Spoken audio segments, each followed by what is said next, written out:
What's up everybody, Shenmoki here, and today I'm going to do something a little bit different. Throughout my 11 years of being on YouTube, I've tried many different types of videos. In my early days, I tried doing machinima and Halo CE, then unedited Let's Plays with me and my friends, then some commentary videos and edited Let's Plays, wrap your head around that, then some quote-unquote informative SMITE videos, then some stream highlight videos after that. And since I got done with the Sasano saga, I haven't been able to find a new form of video that I want to make. So what I'd like to do now is start a new wave of videos of mine under a different genre that I haven't exactly done before. Long-ass videos where I do nothing but argue with myself about a topic for hours on end. And how I'd like to start this journey is with a hotly debated topic with 2020 on the horizon. The top 5 games of the decade. Well, okay. Top 10 is probably what you'd expect to see, but in top 10s I often find that the first 5 choices are generally uninteresting, and the top 5 is really where the person's opinions and values come to the surface. It may sound crazy trying to narrow such a fantastic decade of gaming into just 5 choices, but I think I've got a good handle on my list. Additionally, I'd like to make it clear that the game's impact on the industry will be a non-factor on this list. I want to focus on how much I like the game and the effect it had on me. If I wanted to have a list such as that where the game's impact had a strong bearing on their placement, you could just look up best games of the decade for yourself instead. So how I'm going to do this video is tell you my top 5 list first. This may sound unorthodox, but I actually want to get the list out of the way first, then proceed to talk about my honorable mentions, as well as some glaring omissions from both lists. There's a whole lot of games I wanted to mention as both honorable mentions and glaring omissions, so I think my list would be mostly spoiled if I went and did them first. Still though, I think you'll find a pretty wacky list here, and what I place, but more importantly what I do not place, will shock, surprise, and generally enrage everyone. So, without further ado, let's get to the list. Trust me, we will. Wake him up a little!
Picking a number 5 slot was actually a lot harder than I thought it would be. I'm actually pretty cemented in my top 4 and fully cemented in my top 3, so picking only one from the best of the rest proved difficult. But I stuck with my guns with making this a top 5 list, so here was the result. Uncharted 4 is just one of those games that I feel everyone should experience. It's not a very deep game in terms of its storytelling, and the gunplay and climbing aren't anything you haven't seen before. So what's the draw? Really, it's an Uncharted 4's absolutely sublime presentation. Now, graphics aren't everything, but anyone who honestly says that Uncharted 4 would be the same game with the less impressive visuals and immaculate attention to detail are just lying to themselves. The near photorealism of Nathan Drake and his friends as you jump from cliffside to cliffside with these absolutely remarkable animations from each of the characters is a sight to behold. And the detail of mud splattering underneath your tires, don't even get me started. And speaking of such visuals, the locations themselves are just brilliant. I don't want to show all of them in this video, but just about every location is damn near the prettiest thing I've ever seen in a video game. And that's the big draw of Uncharted 4 for me, exploring these wonderful locations with some of the best visuals I've ever experienced. I just wanted to stay in some of these havens forever. But as I've said, combat is really nothing special, and the game overall is far too lenient as you magnetize your body up a wall and just so happen to clip onto your partner's grip. I do think the game would have benefited from more difficulty in puzzles and climbing sections. But other than that, the game is an absolute masterpiece. It even has a little horde mode for you and your friends, and a decent multiplayer suite to keep you coming back to locations of note, playing these fantastic characters. And the ending, well, I won't spoil anything, but let's just say there were some tears.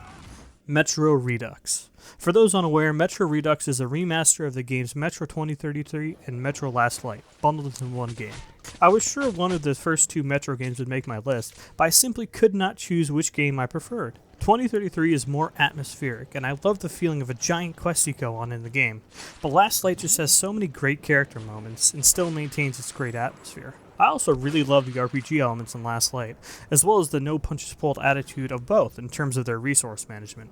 I just love the claustrophobic and intense feeling you get from the games, like when your mask constantly deteriorating as you travel this vast underground hellhole, wiping blood and moisture from your visor, as well as desperately patching the holes as our team struggles to breathe through this toxic environment.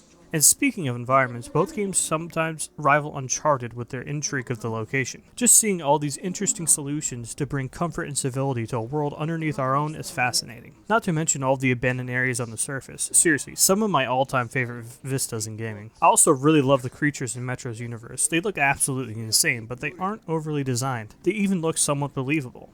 Both games do a great job of making this world you're in feel real. It feels like these people are really living out their lives in these cramped tunnels, under the constant threat of mutated animals. The only real downside to these games is that the controls sometimes feel archaic, and some stretches of story are just okay. But for the most part, you are completely sucked into this fantastical universe, sliding your last magazine that looks like an Altoids can into your firearm, clearly crafted using old copper piping, as a pack of radioactive super rats howl for the even grosser brethren to take a stab at killing you. It's absolutely terrifying, but the games pretty much never rely on stupid jump scares to make you scared. The lack of resources as well as the threat of these beasts alone make the game scary without needing a heart transplant after playing them. I'll never forget riding an old minecart with limited filters for my mask, stopping in spider-infested crevices just to gain more supplies. These games are just awesome, and I haven't played a game that quite makes me feel the way Metro does, and as this list continues, I think you'll find that's something I highly value in games.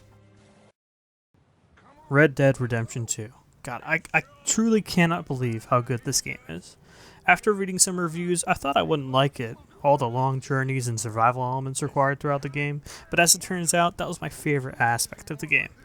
I love the feeling of being this renegade out in the Wild West on your own for the most part, just running into calamity after calamity, and survival elements only brought me further and further into the game's world. Red Dead 2 is the same crazy level of detail that I loved in Uncharted 4, but is now set in an open world set in the badass Wild West, paired with truly masterful visuals, easily making it the best looking open world game to date. I can't mention everything that I like here, because there's simply too much, but if I had to equate my love of this game to one aspect, it would be the story.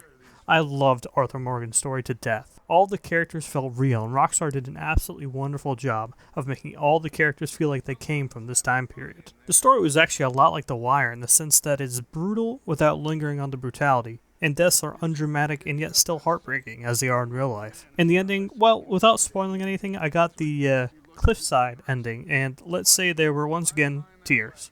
If I had any complaints, yes, it does get too slow at times, and the world really starts to feel samey by the 4th chapter. And the bridge events between chapters 4 and 5 are interesting to say the least.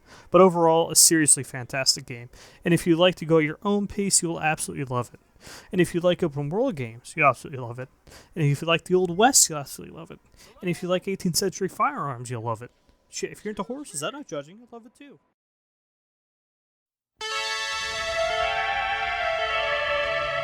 Metal Gear Solid 5, The Phantom Pain. What an enigma of a game. If there's one game on this list that I have the most complaints about, it's this one. So why is it so high on the list? Well, out of any of the games, this has to have by far the highest peaks. So let me get those out of the way first. Sweet dear lord, I love the visuals of this game. It's not in the same level of fidelity as Uncharted and Red Dead, but it still looks masterful, and the game runs exceptionally well. Speaking of running well, my god, the smoothness of this game is just unmatched. The fluidity of the animations and how they merge into one another is just beautiful. And speaking of beautiful, the cinematography, while a bit overdramatic at times, is just wonderful. And the sheer amount of things for you to do in the game and the ease of access with which you can undertake them is fantastic. Replaying missions, side ops, PF raids, it's all fantastic. The build-up of Mother Base into this colossus is also a sight to behold. And with it, your ever-expanding arsenal of badass weapons and insanely cool and creative gadgets, letting you approach situations in just about any way you want in these expansive open worlds. So what's the problem with it? Well, there are a few big problems, but the biggest for me by far was the story. It started with a fantastic setup, all was going well, and then the end of Chapter 1 happened. Not to spoil anything, but... Then Chapter 2 is this absolute slog where almost nothing of note happens. There's 2 fantastic missions in there, the third to last and the final mission itself, but other than those 2 missions, Chapter 2 was a complete flop. And what about the twist, I hear Metal Gear fans say? Well, I thought it was neat. The Metal Gear story was pretty much done after Guns of the Patriots, so they had to give some spice to this largely untold story in a former period. So even though it is kind of a retcon, I thought the twist scene itself was great, and the twist itself was acceptable. Other gripes? Well, some missions are either a total bitch the first time around, or completely skippable, if the option were available. So, why do I have 140 hours in this single player? Because everything, and I mean everything else, is absolutely sublime. The outposts and base designs are fantastic, the AI are rock solid, the enemies are unique and interesting, and the gadgets you get, the fucking gadgets! I don't want to reveal them all here, but you have to play this game. You just have to. It's such a great journey to go on, waking up from a coma and building your own private army from scratch. It's fantastic. So despite some weak story sections, the game is literally perfect. I wouldn't change anything about it.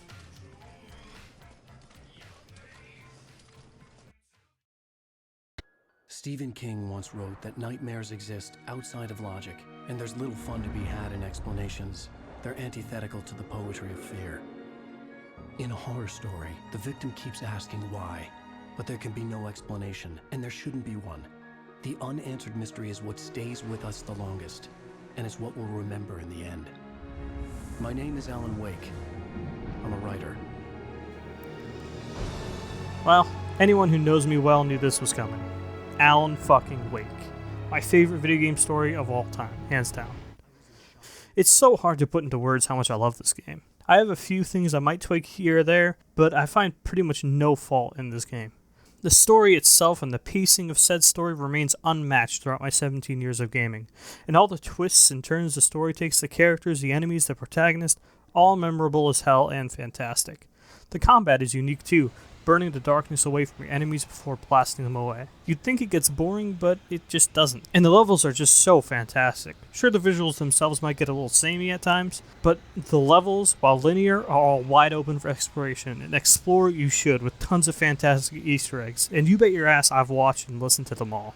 Some of the dialogue is cheesy, and the facial animations were pretty weak even for 2010 standards, but to me that just seals the deal, giving the game its own charm. And the writing itself is fantastic. Characters are lovable but believable, and all narration by Alan Wake voice actor Matthew Peretta is top-notch. Not to mention the absolutely fantastic soundtrack spearheaded by Petria Lonko, paired with some badass tunes by Poets of the Fall, masquerading as local legends, children of the Elder Gods in-game. It's all so mysterious, yet so poetic. People always say that they wish they could turn back time and experience a game for the first time over again. That has never been more true for me than in the case of Alan Wake. Really, why Alan Wake is at my number 1 spot is that it just sort of is. It isn't trying to pack in tons of gameplay features or other half-ass modes to keep you coming back to it. Alan Wake simply is an absolutely fantastic story with memorable, badass gameplay and hands down my favorite video game soundtrack. Nothing more, nothing less.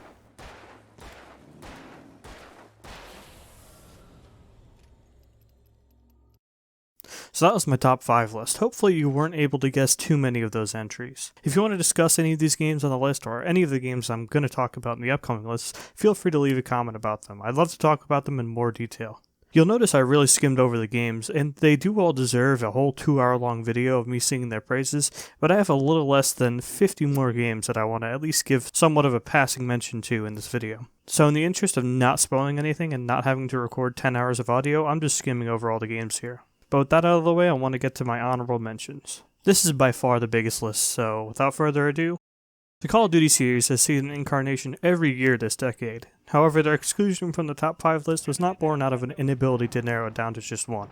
I feel that with all the Call of Duty games this decade, there is an immense feeling of give and take with each.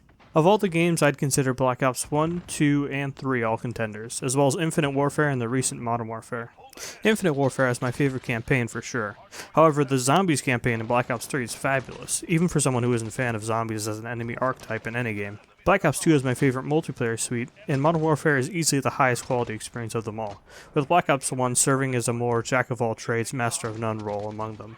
But you see, that's the problem. Each of them has one truly great aspect of it, but then either delivers an average or below average experience in other departments, like Black Ops 3 Story or Modern Warfare Spec Ops mode. I was ready to give one of the Call of Duties my number 5 spot, but upon a replay of them and sometime in the multiplayer of each, I just kept finding more and more faults that kept them a little behind. Now next up I'd like to discuss some fighting games, in particular Injustice 2, Mortal Kombat 11, and Dragon Ball FighterZ. With these games it's another case of so close yet so far.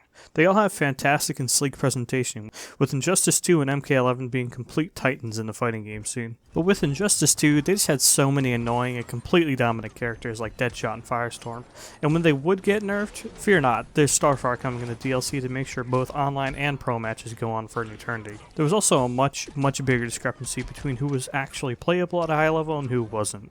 There were just so many horribly weak characters on the roster, it was a bit disappointing. Naturally that comes from having such a large roster, but it was still unfortunate to see. Much like the loot boxes. Yeah, I know, online they're only cosmetic, but it was a real shame that they took this route instead of just letting us grind straight for the items we wanted. And these issues crept right into my favorite fighting game of all time, Mortal Kombat 11. I've only recently gotten into fighting games, so I'm still learning the basics of things like frame data, and I think I need a shock collar or something to keep myself from button mashing, but I can tell that MK11 is something very, very special. Compared to almost all their fighting games, MK11 just feels the most complete and fleshed out experience among them. The visuals and fighting mechanics are absolutely spectacular, and the training mode, especially for someone as bad as I am, is an absolute treat.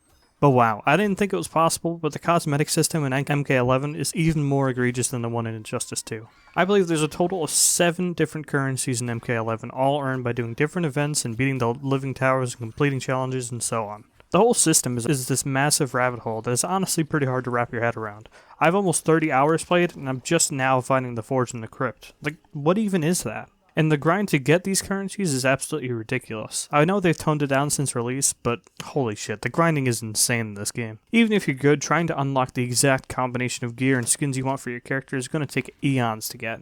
Of course though, that alone wouldn't be enough to keep it off my list. Cosmetic stuff is cosmetic stuff. What really kept it off is the fact that a fighting game is an always online experience. Cool, I can do a versus battle offline, but I can't earn any XP or currencies doing this, so anytime my internet is down or the Mortal Kombat servers are down, I'm fucked. And to me, that's just silly. So even though I adore Mortal Kombat 11, it wouldn't feel right putting it on my list. And lastly is Dragon Ball FighterZ. As a fan of Dragon Ball, I can't tell you how excited I was that Dragon Ball was finally getting a proper 2D fighter like this. The Xenoverse games were alright, but man, I really hate that open style of games that Xenoverse and Naruto Ultimate Ninja Storm have. The game looks fantastic, it's easy to pick up and play, and has just about all the characters and signature moves that you'd want in this game. And, of course, truly spectacular tag team action. I love testing out all these different teams and seeing how they play with one another. It's really addicting. So, okay, what's the issue? Well, really, for me, it was just with the story. Yeah, I know it's a fighting game, and perhaps MK11 and Injustice 2 have spoiled me in this aspect, but man, the story structure is just awful. The story itself is pretty weak as well. It almost feels like a Naruto filler arc. Unexplainable OP thing, beat the big bad, make OP thing go away. Brilliant. So really, if I had to put in one sentence why each of these games didn't make the list, it'd be the same for each one of them. Brilliant core game, just lame around the edges. So next is Grand Theft Auto 5, the virtual world that's more world than virtual at this point.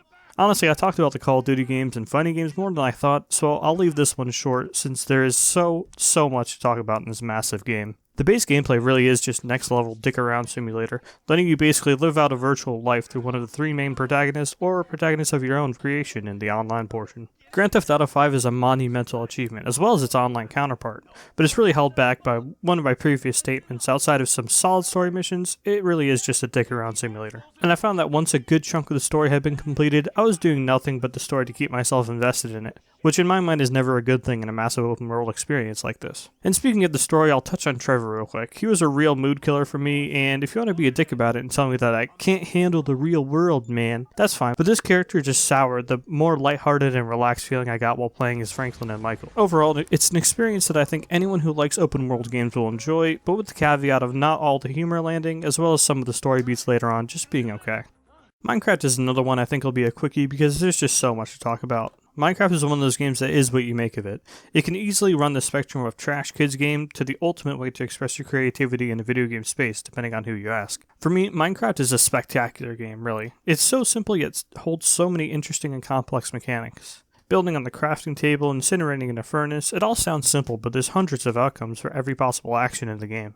I'm not a very creative person, so I can't spend 10 hours creating the perfect 5-story house for myself, but if you have the capacity, that and many other creations are available to you. So long as you can think it up, there's a way to execute it in the game. My only real issue with it is that the base game can make you reach brick walls more often than not, with how difficult it can be to get certain materials, but with the cycle of mining, building, is now playing full sessions of purely mining materials, which certainly gets old quick. And this is where a rule for this list will come into play.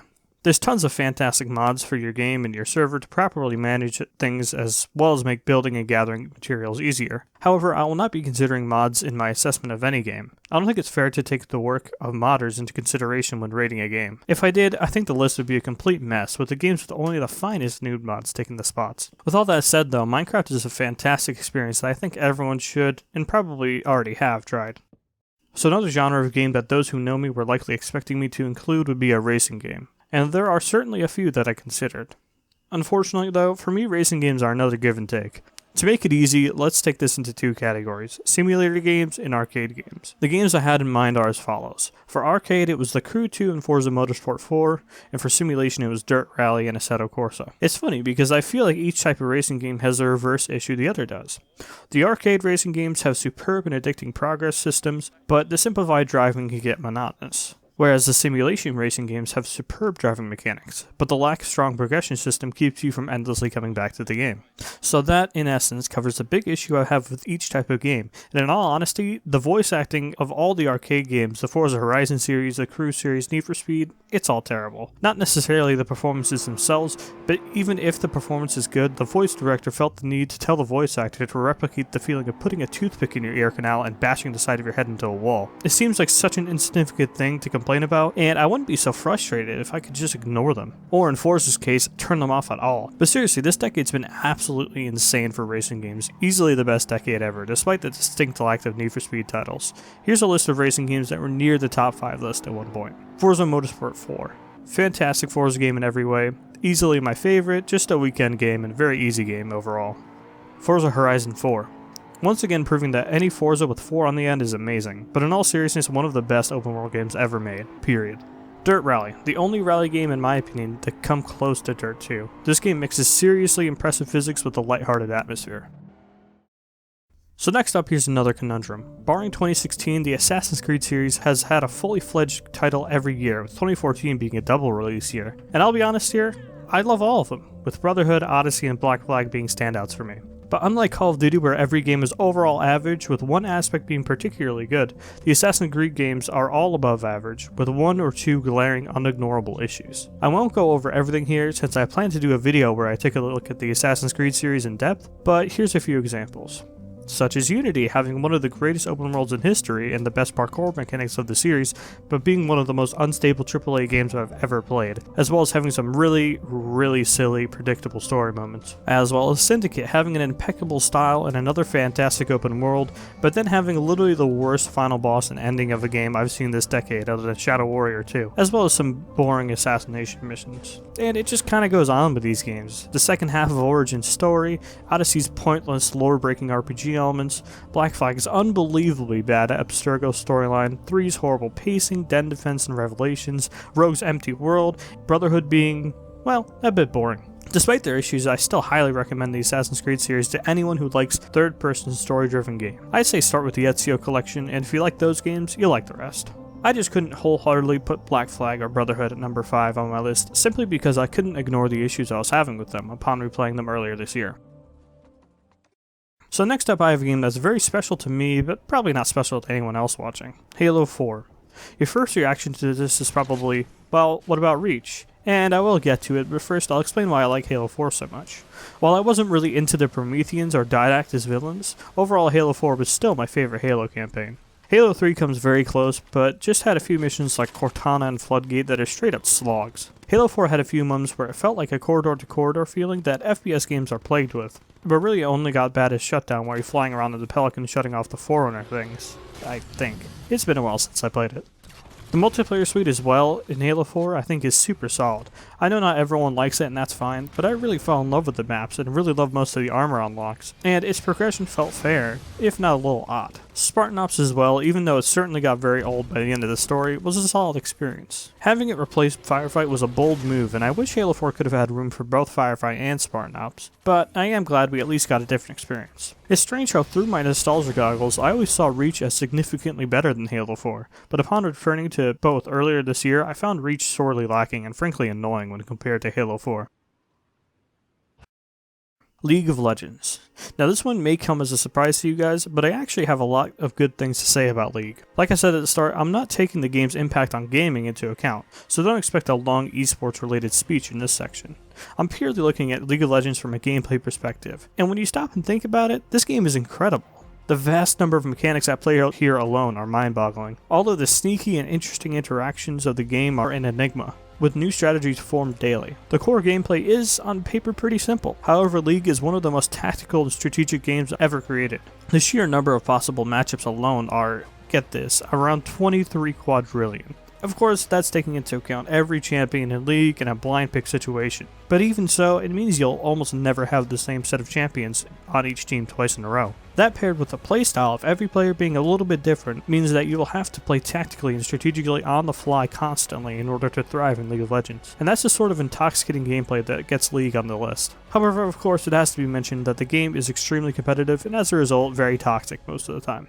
Additionally, over the past few years, there has been many more bugs in the game and issues on the new client, as well as some questionable balancing decisions of new champions as well as the Runes Reforged system. On the whole, however, League of Legends offers a competitive experience that is, in my opinion, completely unrivaled in any other game. That mixed with the rewarding and intricate mechanics, as well as one of the most well thought out video game maps of all time, makes League of Legends a fantastic game. Warframe.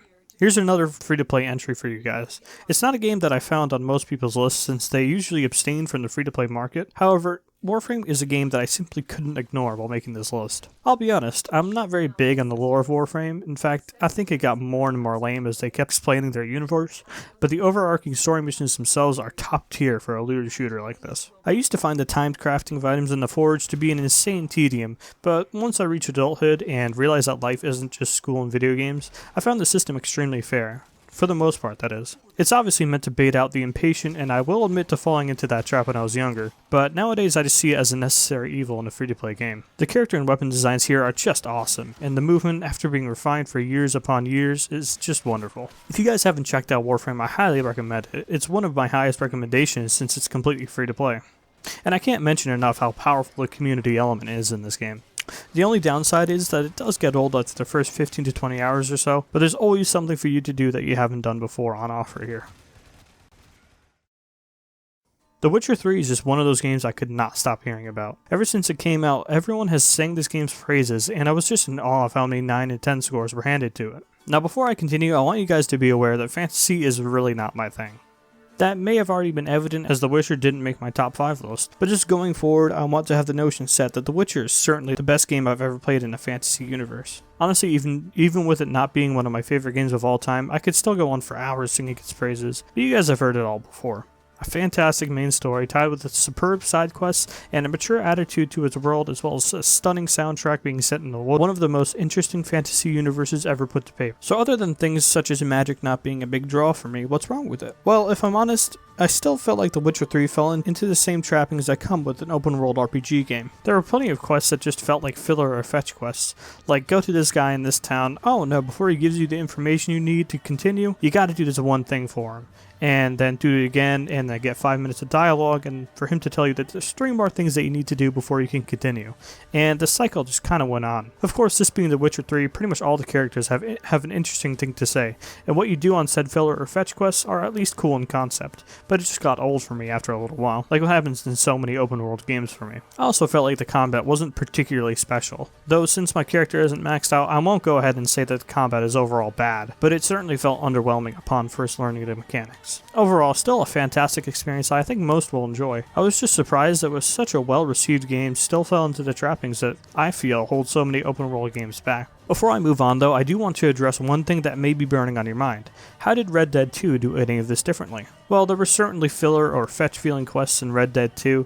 I think the thing that the game did to smooth out the game's story for me was there weren't long scenes of dialogue tearing you away from the gameplay for extended periods of time. Instead, Red Dead 2 handled this by having you and any character that needed a bit of fleshing out have these bits of dialogue on horseback as you rode to your mission. This, of course, is only possible because Red Dead 2 has nowhere near the RPG depth that The Witcher does. So this solution would not be applicable to The Witcher without cutting out some RPG decision making, which I guess is just something I don't value too highly in a game. If a game has RPG style decision making, that's great, but I don't feel like every game that has decision making needs to go as in depth as The Witcher did in order to satisfy me. And while I'm on the subject, you have already noticed that I prefer a story being told to me rather than creating my own. I suppose this just comes from me not really finding value in making my own story in games. I just never really saw that as a plus in a game. Deus Ex Human Revolution, and Mankind Divided. Here's another few games that made it very, very close to being on the list. Instead of bitching for 40 minutes, let me get the good out of the way first. These games are both absolutely fascinating story-wise, and have a crazy cool style. I love how the games approach subjects like conspiracy and the Illuminati head-on. Most games can't pull it off without sounding silly or self-important. I do also think that Human Revolution in particular has a lot to say about modern culture in a we live in a society kind of way. With that said though, with these games I have 2 common complaints. The core gameplay is just weak. Adam feels like he's levitating, and just the sensation when firing your gun in first or third person mode completely lacks feedback. I know stealth is easily the best way to play through the game, but I would have appreciated tighter mechanics overall. Also, the mission structure and pacing for both is extremely poor in my opinion. The games are easily over 20 hours with the amount of exploration and planning needed to be done in order to figure out missions for yourself. And so many of these missions, both main and side, just feel completely pointless. Mankind Divided in particular really started to feel like more and more of a chore as I played through it, since the story has a few less twists and turns than Human Revolution. Still though, Deus Ex Human Revolution and Mankind Divided are superbly fascinating games, and I think anyone remotely invested in the digital age should give them a playthrough. Now, Far Cry is a complicated series. 3, 4, and Primal are all games I hold in high regard, and 5, well, we won't talk about that one. All 3 of these games have fantastic open worlds for you to explore as either a dickhead, a guy that doesn't talk very much, or a guy who's really good with animals. In all honesty, I love the structure of these games, with the radio towers slowly exposing the map to you, to the outposts slowly allowing you to fast travel the map faster and faster. It's a pretty addicting style of game, and I think it's why you see many, including myself, see Far Cry 5 as a regression of the core game. And I'm sure you're tired of my writing style by now, so just get your sighs out of the way and ask me what's wrong with the game. I'm glad you asked. With each of these games, there's just such a long stretch of the story where absolutely nothing of interest happens and the missions just feel like a complete slog. Without trying to spoil anything, in 3 the entire section on the second island was very boring to me until the very end, if you know what I mean. And the first few hours of Far Cry 4 just seemed like nothing was getting done, things were just sort of happening around you. And Primal sort of has the same issue where the first tribe you're trying to defeat, the Udam, are just very boring. Again, fantastic games that I highly recommend, with of course an asterisk over Primal since it won't be to everyone's liking. Just some sizable stretches of each game that kept urging me to put it down and play something else.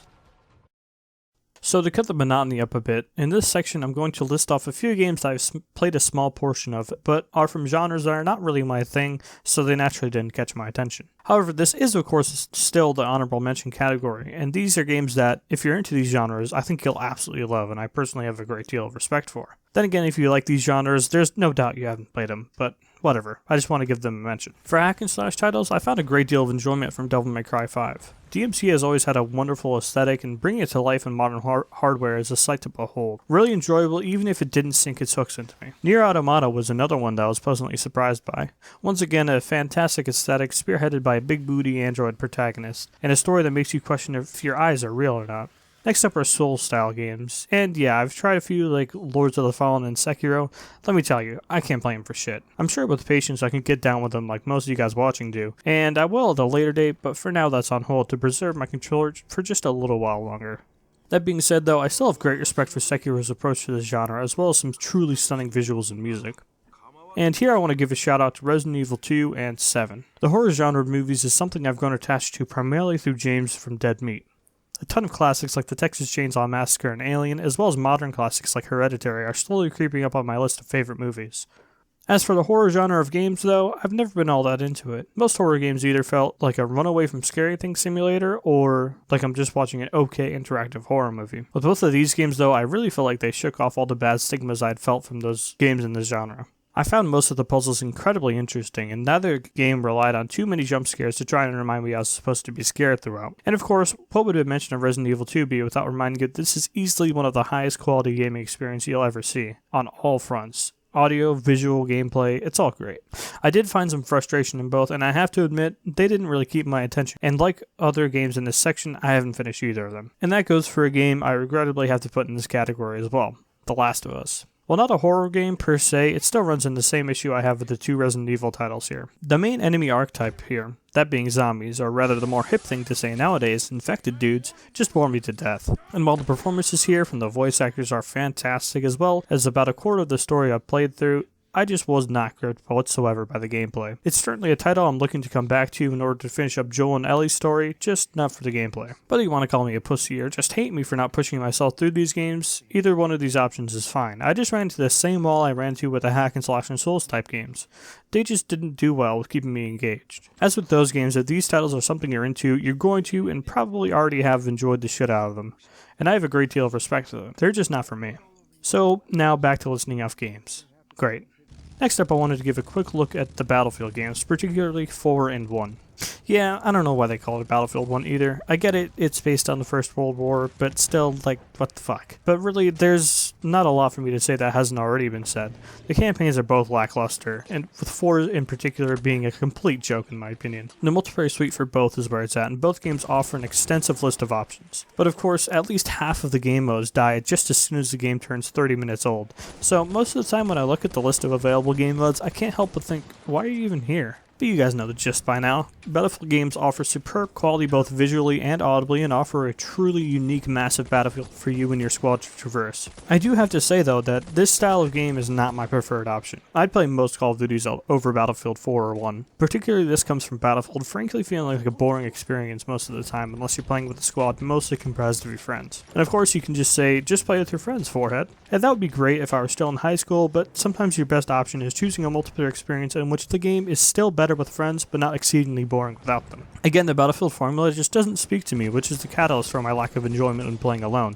So if you like it and can play it by yourself, that's great. Just for me personally, the game really falls apart when I don't have others to play with.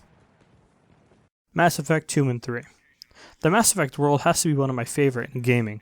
All the species designs and their relationships with one another just feel so organic, and the Mass Effect relays are some of the most badass and recognizable creations in all of gaming. With these games, I don't really have a long list of positive and negatives for you like I do with the other titles here. I just think it's some rock-solid sci-fi RPG experiences. The universe of the series feels very tangible, and personally decking out your squad and crewmates to create your own dream team is a wonderful experience. The gameplay is pretty generic, but like the Uncharted series, it's fairly generic third-person gunplay done well. The RPG elements, like I mentioned in The Witcher, don't necessarily give a game more kudos depending on how many millions of choices you can make, but I still have a great deal of respect for the sheer number of choices you can make in both titles. I also want to give a quick shout out to Mass Effect 3's multiplayer. It's a pretty fun idea and has some truly badass characters for you to play as, even if it does take an eternity to acquire them. On the whole, a very memorable sci-fi game that I greatly enjoyed, but I did feel like the titles didn't go above and beyond in too many ways apart from its world building.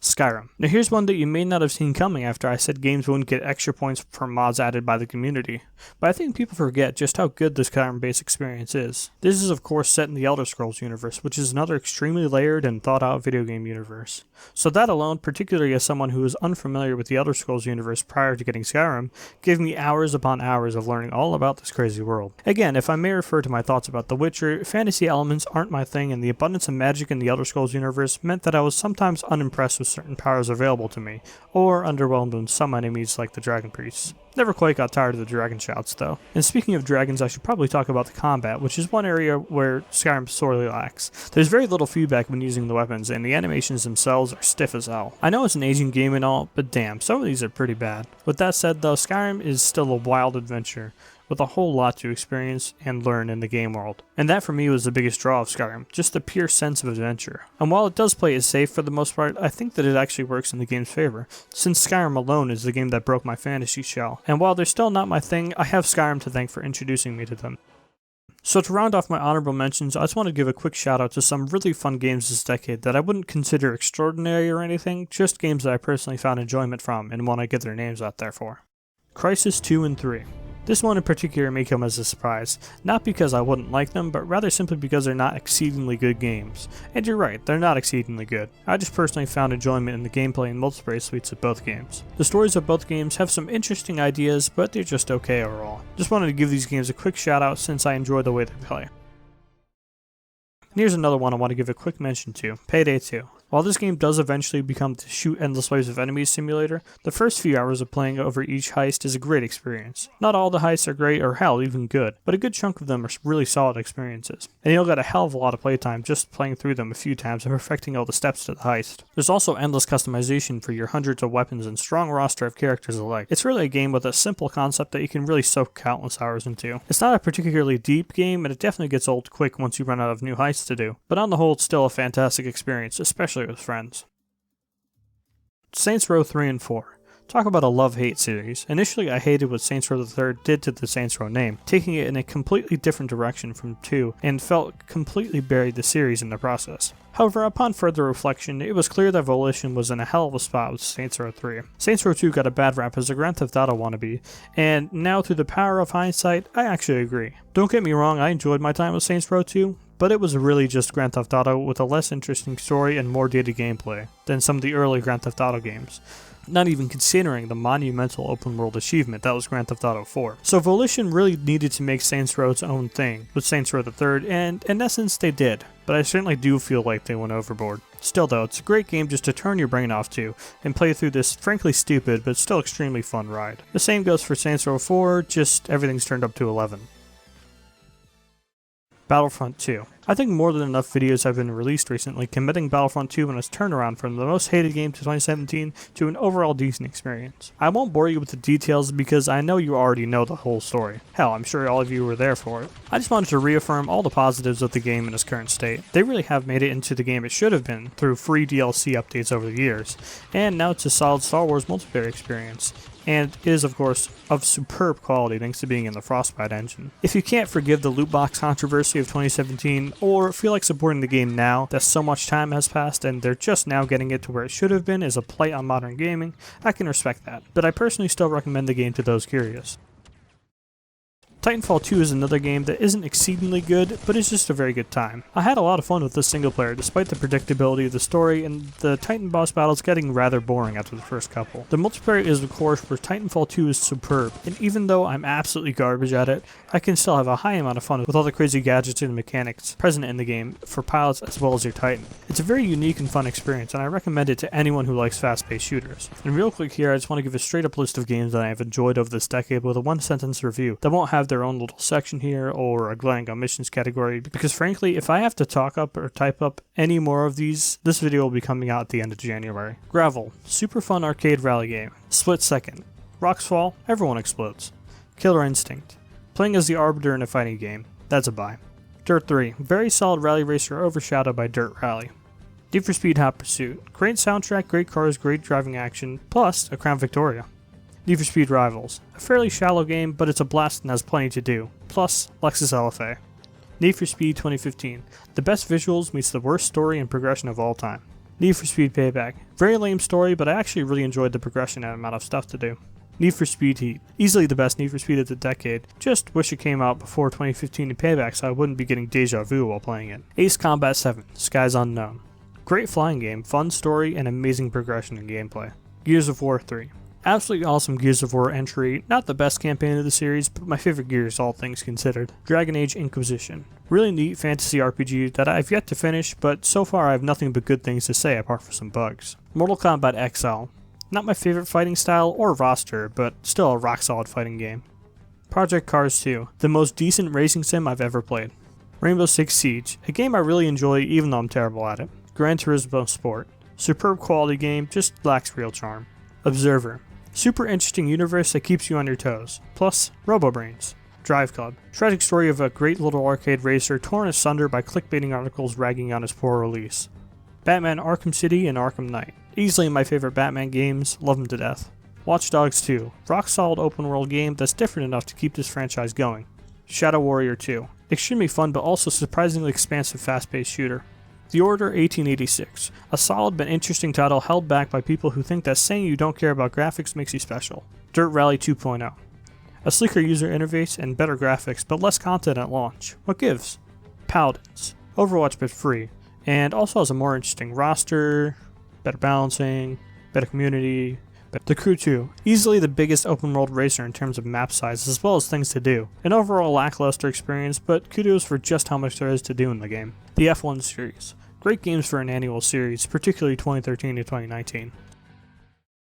So there's all of my honorable mentions. I wanted to write a section for every game on the list I just gave, but after looking at how long the list was all in, I just had to essentially cut it in half, pick about half that I could write about in a short but coherent section, and just leave the rest off. It'd be cool to have a whole saga of small game reviews here, but I want to get this out before January ends, so I had to cut some of what I wanted from it. But without further ado, let's get into the section I'm dreading most, the glaring omissions. This will cover another list, this one consisting of games that are certainly interesting but I didn't get around to playing. It will also cover very popular games that I have played but just couldn't get into. I'm not doing this section to piss anyone off, even though I'm sure it will. It's mostly just to explain why these games didn't make my top 5 list or honorable mentions, not just to rag on them. So you may ask why they aren't with Sekiro, Devil May Cry, and others on my honorable mentions list, and well, frankly, I found little enjoyment from these very popular titles, and while you can go all out and enjoy these games all you like, I simply cannot. So let's ease into this list with games I simply did not have the pleasure of playing through. First and foremost, let's talk PS4 exclusives. God of War is a title that I never felt gravitated towards. I've heard nothing but great things about it, and I'm sure I'd like it if I played it, but I just never got around to it. Horizon Zero Dawn is another example, except I actually own this one. The complete edition, in fact. Yet I just never feel the urge to play it, despite the fact that, again, I'd probably love it. Death Stranding is a complicated one. I hear so many mixed things about it, and I just don't know what to make of it. I know the best thing to do here is just tune out the hate and the praise alike, and just dive into it, and I certainly will in due time. I'm frankly just waiting for a sizable prize dip, so I don't regret it if I don't like it. Next up is Control.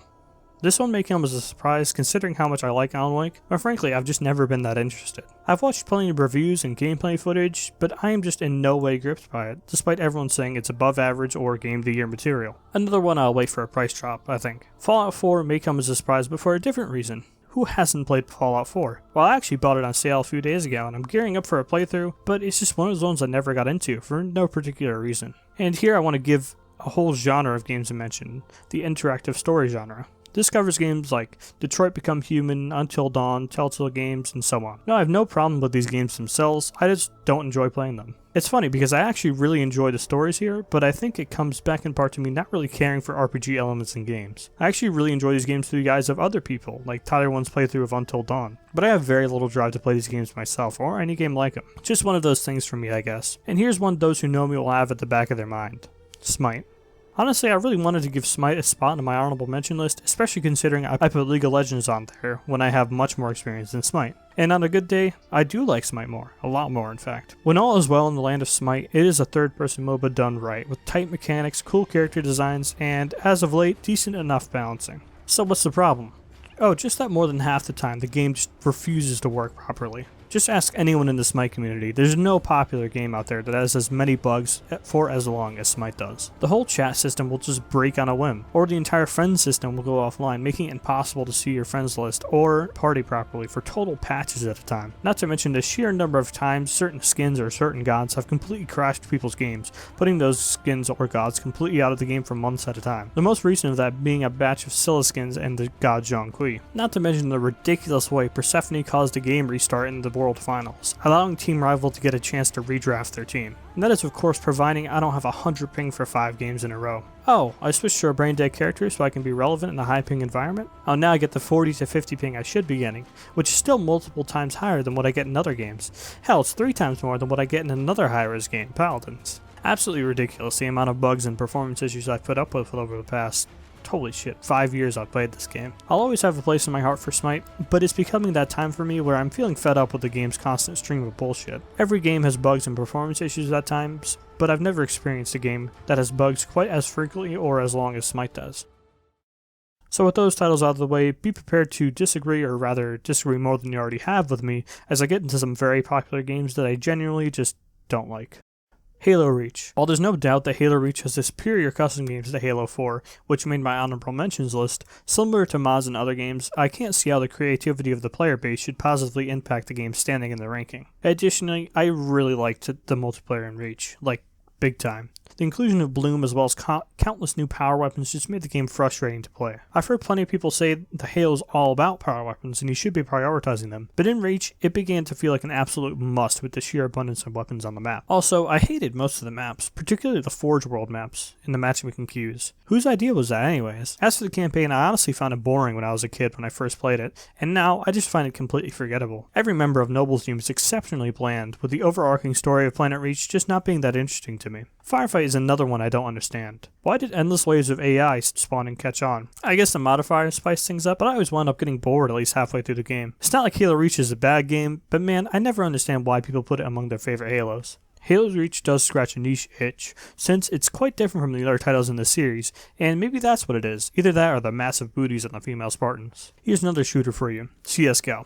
On paper, I really like the idea of Counter-Strike, but I just have a negative interest in this game. When I see this game in my library or other people playing the game, a warp in space-time starts forming.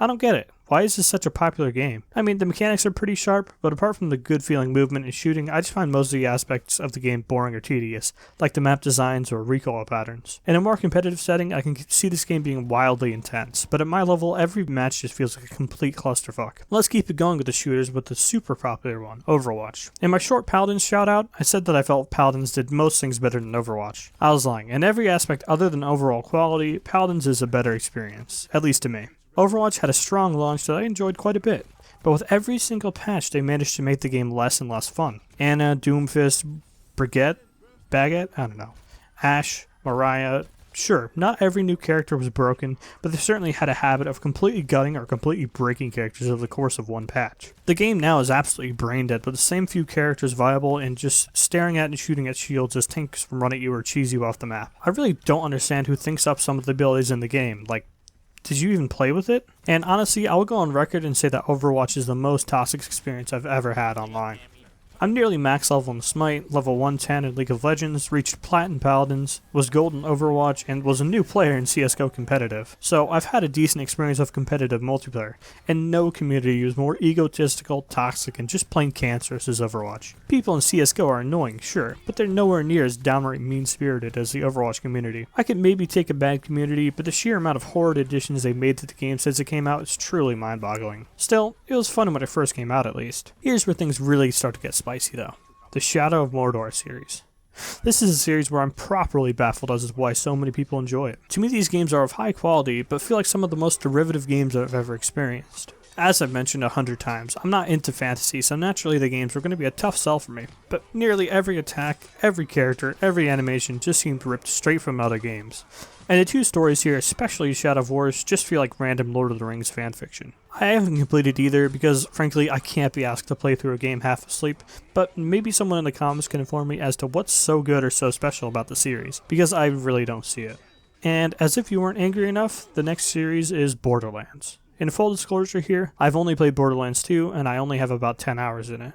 So if you want to say I'm full of shit for not completing or at least trying the original or 3, go ahead. But going forward, I gotta say that this just confirmed that looter shooters are not my thing. I heard endless talk about how great and unique some of the loot is, but as the game went on, I kept seeing the same few designs and the same few novelties, just with differing stats. And let me tell you, min-maxing stats is not something I find fun or interesting. Speaking of not interesting, I find shooting hordes of bullet sponge enemies till they poop out colored items completely unsatisfactory. I also thought the main characters to choose from in both personality and abilities were very underwhelming. And I can't be the only one who thought Claptrap wasn't funny. Even when I was a kid, I thought his humor was very forced, even if I didn't know the word for it at the time. I guess for me it really boils down to me not being entertained by what I was doing, where I was doing it, who I was doing it to, or most importantly, what I got for doing it. I found the whole experience very dull. But of course, looter shooters aren't my thing, so if the supposed best of them doesn't tickle my fancy, I don't think I'll like any of them. So here's the final game I'm going to talk about, and it's the big one, Doom 2016. Man, what a disappointment this was for me. Everyone, and I mean everyone, incessantly sang this game's praises, even long after the game was released. Oh, this game is so badass, it's such a good throwback, it has the best soundtrack of all time, and so on and so on. But I've always held off on playing it for no real reason despite the constant praise. So last year I took the dive into the world of Doom 2016, and I was nothing but consistently let down by the game. Now before I go on, I want to make it clear that I don't dislike Doom, I just think it's okay. But the big thing for me is just what's so good about it. The gameplay was nothing I haven't played before, the soundtrack is good, but I dare you to name a song other than Rip and Tear or BFG Division. The creature designs are cool but not exceedingly good, the levels start to feel samey, particularly in the first few hours, so what's the draw that ascends this game to the pedestal everyone seems to put it on?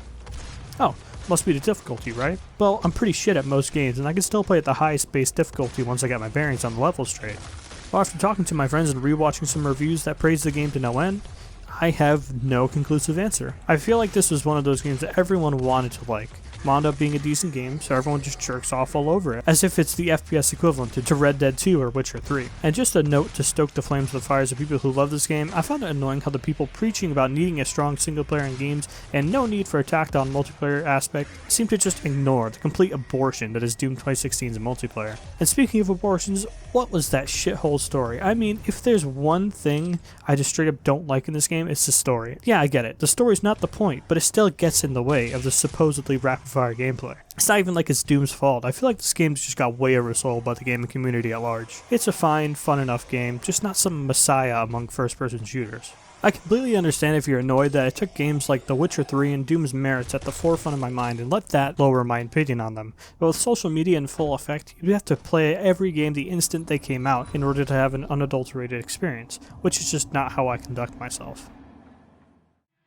Well guys, that wraps up my top games of the decade list. I hope I didn't come off too harsh with my thoughts on Borderlands 2, Shadow of Mordor, or Doom 2016. I didn't want to tiptoe around the games, or give them some half-assed paragraph where I repeat phrases like, in my opinion, and not my cup of tea, and just get the same sort of backlash in the comments anyways. On the whole though, this has been one of the greatest decades in gaming ever, and if someone tries to tell you that games are on the decline, that man must be acting a fool.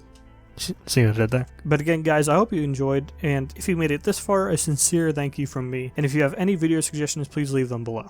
Thank you for watching.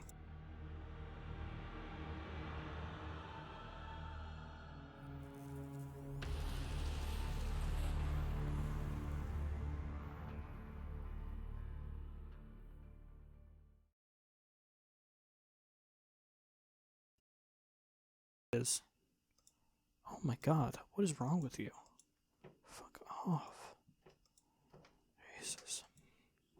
Skyrim's 2, oh my god. Skyrim 2. Payday 2. While this game eventually does become the shoot endless waves of any, which made my honorable mentions list, similar to mods and other games, I can't see how the creativity of the player base should positively impact the game's standing among the ranking. That's what we do. Jesus.